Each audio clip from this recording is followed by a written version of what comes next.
અહીંયા ભવિષ્યના ઘણા કલેક્ટરો મારી સામે બેઠા છે, અહીંયા ભવિષ્યના ઘણા ડોક્ટરો મારી સામે બેઠા છે, ભવિષ્યના ઘણા એન્જિનિયરો સામે બેઠા છે, વકીલો સામે બેઠા છે, પણ એને અંદરથી નથી ખબર કે હું વકીલાતની અંદર જઈશ.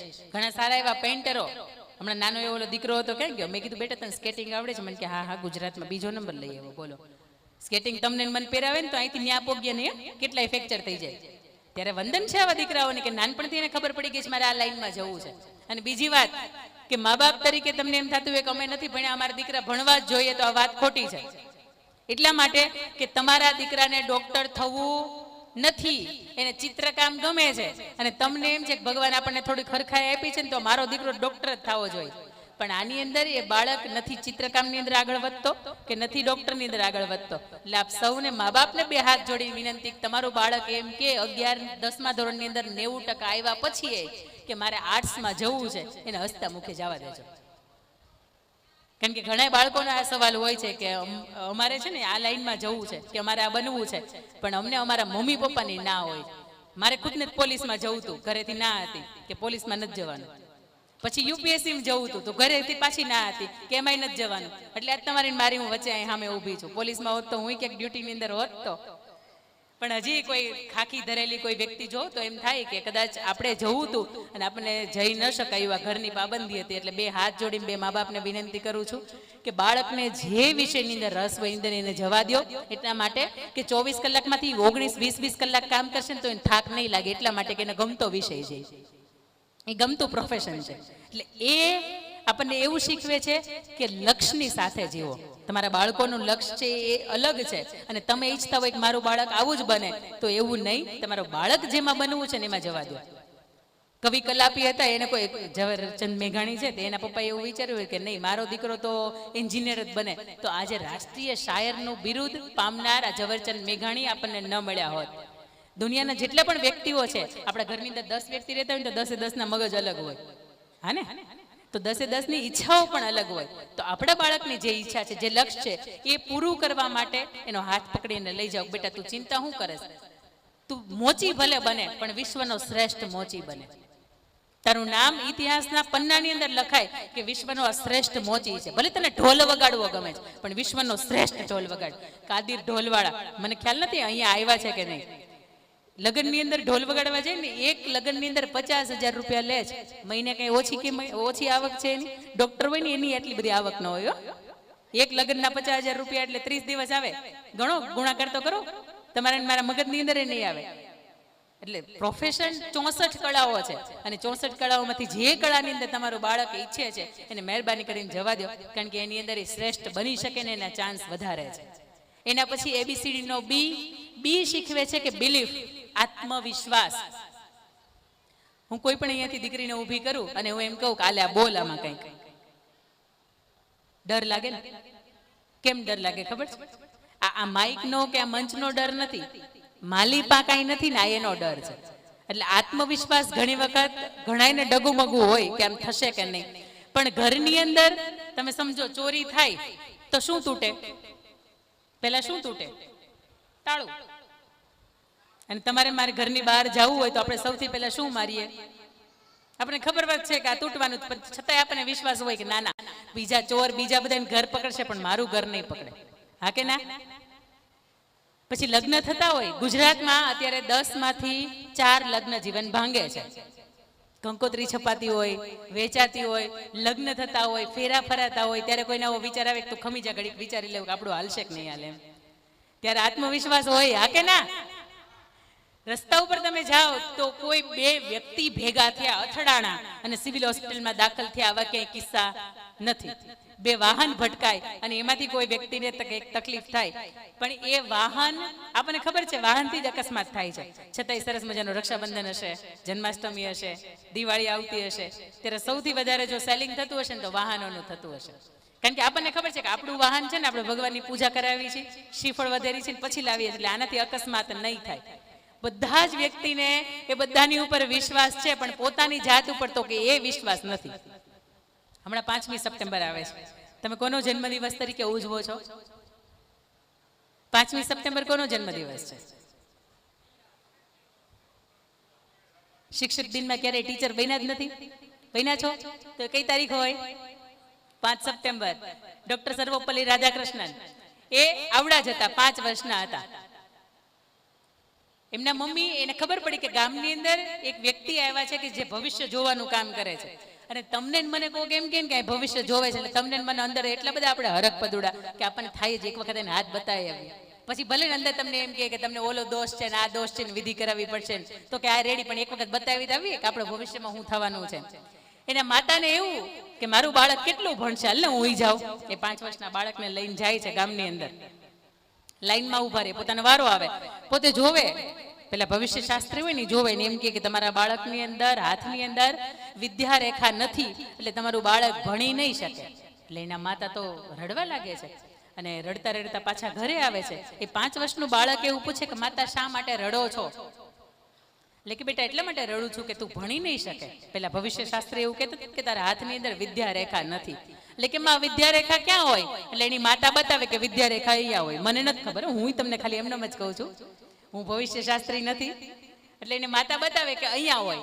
એ 5 વર્ષનું બાળક દોડતું દોડતું રસોઈ ઘરની અંદર રસોડામાં જાય છે, તીક્ષ્ણ હથિયાર વાળું ચાકુ લે છે અને ચાકાથી પોતાની હાથનું છેદન કરે છે. એની માતા એને પૂછે છે કે બેટા તમે શું કરો છો?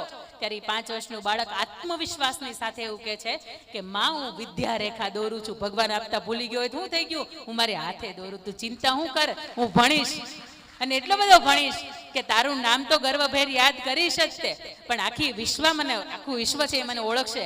અને એ પછી એ 5 વર્ષનો બાળક ભણ્યો, 10મું 12મું BA BEd MA પૂરું કર્યું, વિદેશની અંદર પોતે ગયા, અધ્યાપક તરીકેનું કામ કર્યું, PhD ની ડિગ્રી પ્રાપ્ત કરી, અને એથી વિશેષ કે ફરીથી પોતે ભારત પાછા પરત ફર્યા ત્યારે 2nd પ્રેસિડેન્ટ ઓફ ઇન્ડિયા તરીકે 5 વર્ષ અને વાઇસ પ્રેસિડેન્ટ ઓફ ઇન્ડિયા તરીકે 10 વર્ષની પોતાની સેવાઓ છે એ પણ આ જગતને, આપણા ભારતને એણે સમર્પિત કરી. અને આજે આખું વિશ્વ જેના હાથની અંદર વિદ્યા રેખા નહોતી, જેના હાથની અંદર શિક્ષણ એજ્યુકેશન લાઈન નહોતી, અને આજે એ વ્યક્તિનો જન્મદિવસ આપણે શિક્ષક દિવસ તરીકે ઉજવીએ છીએ. આને આત્મવિશ્વાસ કહેવાય. એ 5 વર્ષના બાળકને એમ હતું કે માં તું ચિંતા ન કર, માં કે બાપની અંદરથી આંખમાંથી આંસુડો નીકળે ને તો એક બાળક તરીકે, એક સંતાન તરીકે તમારી ફરજમાં આવવું જોઈએ કે જ્યાં સુધી હું હયાત છું ને ત્યારે મારા માં કે મારા બાપની આંખમાંથી આંસુ ન પડવું જોઈએ. તો હું એવું માનું કે તમે શ્રેષ્ઠ સંતાન તરીકે અવતરણ થયા છો.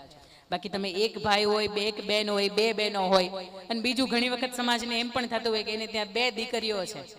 હું વાત કરીશ હમણાં આપણું અહીંયા લાખાપાદર ધારગણીની બાજુમાં જ તે, ત્યારે ઘણી વખત ગર્વભેર એમ કહી શકાય કે મારી ઘરે દીકરી શું થઈ ગયું, આ દીકરા જેવી છે. પણ એ વાત હું તમને હમણાં કરું ત્યારે તમને અંદરથી રિયલાઇઝ થાય. અને કેટલા બા એવા છે કે અંદરથી એમ થાય છે કે મારા ઘરે દીકરાને ઘરે 2 દીકરીઓ છે. સાચું બોલજો, આ બાને જ થાય છે આ બધું. સાચું બોલજો, હાથ ઊંચો કરો. હા, પછી તમે તો મમ્મી છો, તમને ન થવું જોઈએ કે મારી ઘરે 2 દીકરીઓ છે એમ. પાછળ હશે કોઈ? કેટલા બા એવા બેઠા છે કે એમ થાય છે કે મારી ઘરે ભગવાને કઈ ને આપ્યું, આપીને 2 દીકરીઓ જ આપી, બધીને આપી હશે 3 દીકરીઓ જ આપી. અરે મારી ઘરે જોડવા છો 4 વર્ષની. હા, હું કઈ દીકરાની માતા નથી, હું દીકરીની જ માતા છું. પણ ગર્વ થાય કે ભગવાને જોડવા દીકરીઓ આપી. આવી લક્ષ્મી સરસ્વતી નથી આપતા બધાને ઘેરે. અને હજારો વર્ષોનું કંઈક પુણ્ય ભેગું થયું હોય ને ત્યારે દીકરી તમારા મારા આંગણામાં ઝૂમઝૂમ એ ઝાંઝરી પહેરતી પહેરતી નાચે. બાકી તો એ રાત્રે 2 વાગે આવે ને લથડિયા ખાતા ખાતા કહેવાતું નથી ક્યાં ગયો તો. સાચી વાત નથી કહેવાતું, કારણ કે એની પાછી સહન શક્તિ નબળી છે. બી એટલે આપણને બિલીફ, આત્મવિશ્વાસ શીખવે છે કે કોઈ પણ વસ્તુ તમે સાચા હોય ને ત્યારે કોઈના બાપાથી ડરવાનું નહીં. એક મેં એ પણ જોયું કે દીકરીઓ જ્યારે પોતાનું ઇનામ લેવા માટે આવતી હતી તો એમ એક ડરની સાથે આવતી હતી. હા કે ના? થોડોક મંચ ઉપર આવવાનો ડર હતો. હા કે ના? કેમ હસતા મુખે આવો ને, તમે કંઈક કર્યું છે એટલા માટે તમે આવો છો. ઘણા ઘણા પેપરની અંદર નામ છપાય ને તો એની બહુ ઉતાવળ હોય, પણ ઘણા ઘણા તો કાળા કર્મ કર્યા હોય છતાંય પેપરની અંદર નામ છપાય ને તો એ નહીં પાછા પેપર વાંચતા હોય. એટલે આપણે તો કંઈક સારું કામ કર્યું છે ને આવો છો. એટલે જ્યારે જ્યારે પણ તમારું નામ તમારા ગર્વથી લેવાતું હોય ત્યારે ગર્વથી જાઓ કે દુનિયાને ખબર પડે કે અમે કંઈક સારા કામ માટે આવ્યા છે. એટલે એટલો આત્મવિશ્વાસ હોવો જ જોઈએ. ખોટા લોકો એ આટલા આત્મવિશ્વાસથી રહેશે તો આપણે કંઈક સારું કામ કર્યું છે. એના પછી ABCDનો C, કોન્સન્ટ્રેશન, એકાગ્રતા.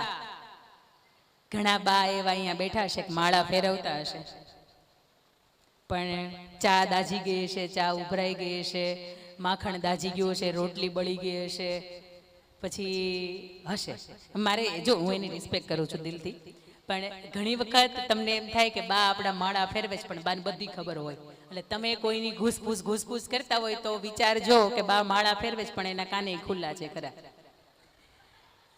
પણ બાળકોની વાત જ્યારે આવે એકાગ્રતા માટે, ત્યારે સૌથી પહેલા આપણે ઉદાહરણ સ્વામી વિવેકાનંદનો આપતા હોય. સ્વામી વિવેકાનંદનો જન્મ કઈ તારીખે થયો હતો તમને નહીં ખબર હોય? ખબર છે? નહીં? ઓકે, કોને ખબર છે અહીંયા સ્વામી વિવેકાનંદનો જન્મ? આપણે એને રાષ્ટ્રીય યુવા દિવસ તરીકે ઓળખીએ છીએ. પતંગ ઉત્સવ ઉજવો છો. મકર સંક્રાંતિ કઈ તારીખે આવે? એના 2 દિવસ પહેલા કઈ તારીખ આવે? હા, તો સ્વામી વિવેકાનંદનો જન્મ 12 જાન્યુઆરી થયો હતો ને એને આપણે રાષ્ટ્રીય યુવા દિવસ તરીકે ઓળખીએ છીએ. અને અહીંયા આપણે જ્યારે વિદ્યાર્થીઓ બેઠા હોય ત્યારે એટલી ખબર હોવી જ જોઈએ. 2-5 જ જન્મતિથિ યાદ રાખવાની છે. એક સર્વપલ્લી રાધાકૃષ્ણની, એક આ 12 જાન્યુઆરી છે એ, એક ગાંધી બાપુની, બીજી ઓક્ટોબર, અને એક સરદાર વલ્લભભાઈ પટેલની કે જેની ઉપર આપણને રજા હોય. અને રજાઓ એટલા માટે હોય છે કે વ્યક્તિએ કંઈક સારા કામ કર્યા છે. સી કોન્સન્ટ્રેશન આપણને એ વાત શીખવે છે કે તમે કોઈ પણ કામ કરતા હોય, જ્યાં તમારું તન હોય ને ત્યાં તમારું મન હોવું જોઈએ. ઘણી વખત આપણે પુસ્તક તો પકડ્યું હોય પણ આપણા મમ્મી પપ્પા જોવે ને એટલા માટે જ. બાકી આપણને ખબર જ હોય કે આપણે ઘણી ઊંધું પુસ્તક પકડીને વાંચતા હોય. બોલો, આપણને એમ થાય કે આજ ભણેશ્રી છે, પણ તું જોતો ખરા તારા મમ્મીને ખબર છે કે તારા પપ્પાને ખબર છે કે ઊંધું પુસ્તક છે, તે આવ્યા તાત્કાલિક પકડી લીધું. ના, નથી. ટેસ્લાના માલિકને તમે ઓળખતા હશો, સ્પેસએક્સના માલિકને તમે ઓળખતા હશો. અને હા બેટા, એનું નામ શું છે? ટેસ્લાના માલિકનું નામ શું છે? સ્પેસએક્સનું નામ. ટેસ્લા જે માણસે બનાવી જે કાર, એ વ્યક્તિનું નામ શું છે? અરે વાહ, તાલી પાડો એક વખત એના માટે. Alone Musk. અત્યારે હમણાં આજથી 3 કે 4 મહિના પહેલા વિશ્વના ટોપ સૌથી પહેલા એવા ધનવાન વ્યક્તિ તરીકે એનું નામ આવતું હતું. હમણાં છેલ્લા 2-3 મહિનાથી એનું બીજા કે ત્રીજા ક્રમાંક, બીજા નંબર ઉપર આવે છે એનું. મને બહુ ગમ્યું કે એટલા એવા બાળકને ખબર પડે છે કે એલોન મસ્ક છે. હવે તમને વાત કરું, એલોન મસ્ક તમારી જેવડા હતા, 5-6 વર્ષના હતા. જ્યારે પોતાને દરવાજા પાસે બેસે, પોતાની બારીની અંદરથી એને ઉડતું કબૂતર જુએ ને, ઉડતું કોઈ પક્ષી જુએ એટલે એને વિચાર આવે કે આ કબૂતર અહીંયાથી ઉડ્યું, એને ચણ વાગ્યું, થોડીક વાર બેઠું, ફરીથી પાછું અહીંયા જ કેમ આવે છે? તમને મને આવો વિચાર ક્યારે આવ્યો જ નથી. ચકીબેન અહીંથી ઉડ્યા પાછા એના માળે કેવી રીતે આવે છે? એ રસ્તા કેવી રીતે શોધી લે છે? એટલે ત્યારથી એના મનની અંદર એવું હતું કે આ કેવી રીતે આવે છે. એટલે એના મમ્મી એવું બોલાવે કે બેટા એલોન જમવા આવો, સાંભળવાનું બંધ, કારણ કે એનું ધ્યાન ત્યાં હોય. એટલે આપણે ધ્યાન બેર આવો શબ્દનો આપણે ઉલ્લેખ કરીએ છીએ, એનું ધ્યાન ત્યાં હોય. એટલે એના મમ્મીને એવું કે એને છે ને કંઈક તકલીફ હશે. એટલે એના મમ્મી એને ડોક્ટર પાસે લઈ ગયા. ડોક્ટર રીતે ખંખેરવા જ બેઠા હોય. ડોક્ટર કે બરોબર છે, એના કાનની અંદર એક કાણું છે, ઓપરેશન કરવું પડશે. ડોક્ટરે ઓપરેશન કરી નાખ્યું. 5-10-15 દિવસનો આરામ કર્યો. ફરીથી એ બારીની પાસે બેસે, ઉડતું પક્ષી જુએ એટલે ફરીથી એનું ધ્યાન ત્યાં જાય કે આ ઉડે છે અને ઉડું ફરીને પાછું ત્યાં જ કેમ આવે છે? પછી એને ખબર પડી કે એનું ધ્યાન છે ને, એ એકાગ્રતા છે ને, એ એટલી બધી એની મજબૂત છે કે એ જે કામ કરતો હોય, જેનું મગજ ને પોરવાયેલું હોય, એટલે આસપાસ એને કાંઈ બનતું હોય ને દેખાય નહીં.